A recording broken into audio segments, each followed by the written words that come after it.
Evet arkadaşlar, tatlımız hazır, tatlımız pişti. Servis hazır, gel Emre.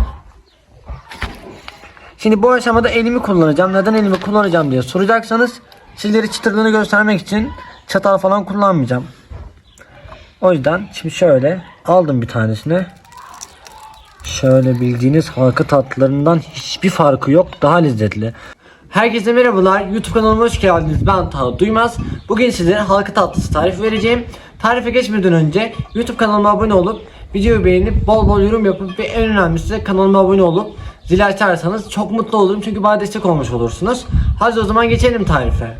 Şerbetimiz için 3 su bardağı şeker, 4 su bardağı su kullanıyoruz. Benim burada artan şerbetim vardı. Ziyan etmek istemedim bunu. Bunu da kullanıyorum. Üzerine suyu ekleyip bunu ocağa alıp kaynamaya bırakacağım. Şimdi hamurumuzun yapılışına geçiyoruz. Öncelikle bir kabımın içine 1 yemek kaşığı kuru maya, 1 çay kaşığı şeker, 1 çimdik tuz ekliyorum. Tuzu fazla eklemeyin, tuzlu olmasın, sakın dikkat edin lütfen. Üzerine 1 su bardağı su ekliyorum.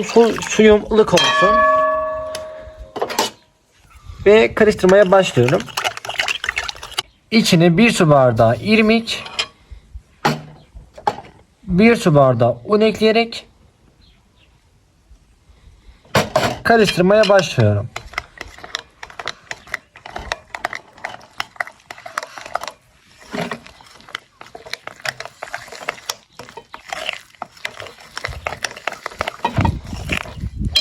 Kalan 1 su bardağı unumuzu da ekliyoruz.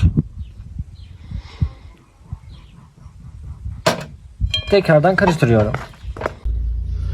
Şöyle yarım su bardağından biraz daha az su ekliyorum tekrardan. Ve karıştırmaya başlıyorum. Kıvamını ayarlayacağız. Toplamda ne kadar su kullandığımı sizlere söyleyeceğim. İyi seyirler diliyorum bu arada. Su ilave etmeye devam ediyorum. Ne kadar su eklediğimi söyleyeceğim. Hamurumuzun kıvamı bu şekilde. Şöyle. Şimdi bunun mayalanmasını bekleyeceğiz.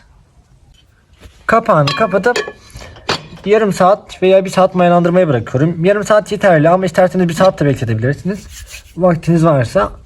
Ben hamurumu güneşe koydum mayalanması için. Yarım saat mayalanması yeterli ama siz 1 saat de mayalandırabilirsiniz. Hiç problem değil. Evet arkadaşlar, burası da bizim evimizin bahçesi. Burada da işte şeftali, nektarı, elma ağaçlarım, armut ağaçlarım vardı ama ev yapıldığı zaman kopartmak zorunda kalmıştım. Bu da benim abim. Videolarımı çekiyor. Emre! Merhaba. Şimdi ocağımızı yakmaya başlıyoruz. Bunun için biraz çalı çırpı kullanacağım. Durdur Emre.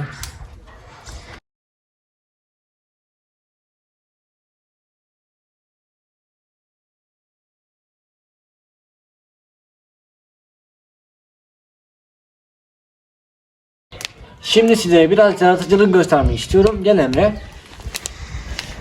Ben normalde sıkma torbası kullanacaktım ama dedim ki herkesin evinde sıkma torbası yok. Benim de evimde sıkma torbası yoktu bir zamanlar. Ama şimdi var. Olmayanlar da vardır diye düşünerek sizlere güzel bir pratik bir tarif vermek istiyorum. Bir şişe, pet şişe, herhangi bir şişe. Bir tane de bıçağı ısıtıyoruz. Sıkma torbaya hiç ihtiyacınız olmayacak bu şekilde. Bence çok iyi bir fikir olduğunu düşünüyorum. Şu an duman kokusu gözlerimi yaktı.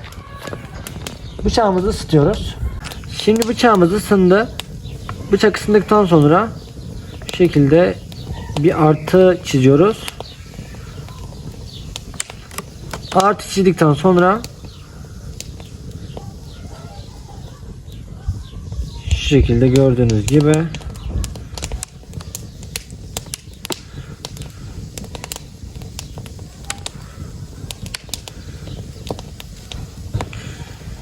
yıldız şeklini veriyoruz.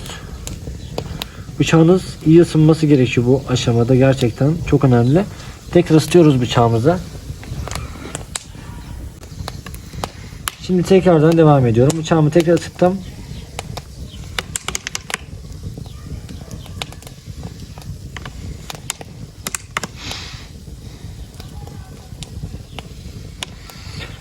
Üç 6, 7, 8. 8 tane 8'li bir yıldızımız oldu bu şekilde. O kadar yeterli. Gördüğünüz şekilde hamurumuz mayalanmış. Şimdi mayalanan hamuru şişemizin içine dolduracağız. Hamurumuzu şişemizin içine dolduruyoruz. Bu aşama aslında zor değil. Yani biraz uğraştıracak ama zor değil. Yani zevkli bir aşama gördüğünüz gibi. Alternatif.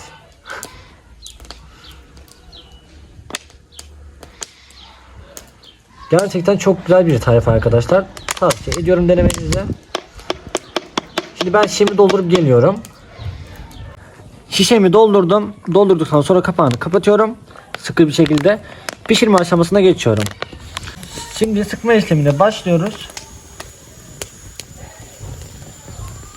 Bismillahirrahmanirrahim diyerek sıkmaya başlıyoruz.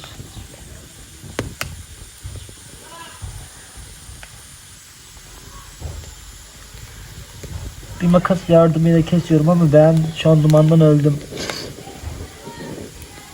Aynı şekilde kesmeye devam ediyorum. Kızaran tatlılarımızı çıkarıp ılık olan şerbeti ekliyoruz. Gördüğünüz şekilde. Tatlıları sıcakken eklemeniz lazım ki şerbete iyice çekmesi lazım.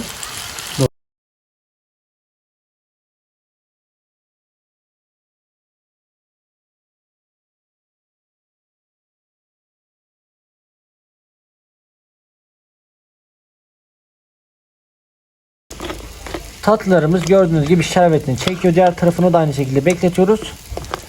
Her tarafını çeksin. Gerçekten çok lezzetli bir tatlı arkadaşlar. Tavsiye ediyorum sizlere. İyice çeksin şerbetini. İstediğiniz miktarda bekletebilirsiniz. Biz biraz fazla şerbeti seviyoruz ailecek. Şöyle şerbetini çekenleri alıyorum tabağımın içine.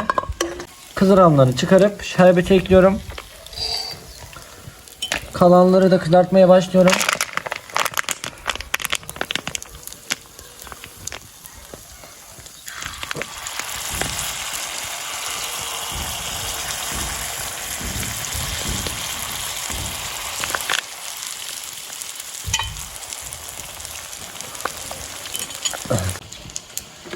Şöyle çift taraflı şerbetini çekmesini sağlıyorum ve alıyorum kabımın içine ekliyorum. Aynı işleme devam ediyorum. Burada şerbetimi çekenler var.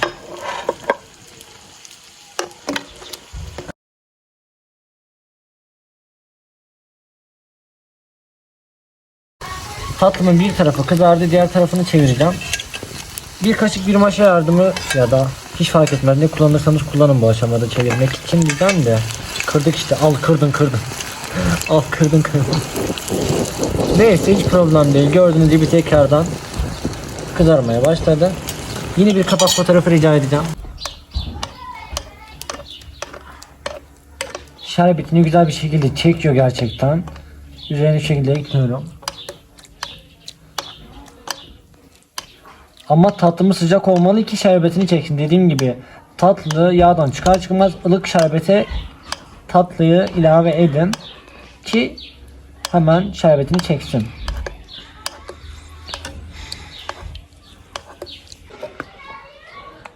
Tatlımızı alıp servis tabağının üstüne ekliyoruz. Ve tatlımız hazır. Tatlımızın üzerine Antep fıstığı serpiyorum. Serpmek zorunda değilsiniz. Şöyle. Evet arkadaşlar, tatlımız hazır. Tatlımız pişti. Servis hazır. Gel Emre.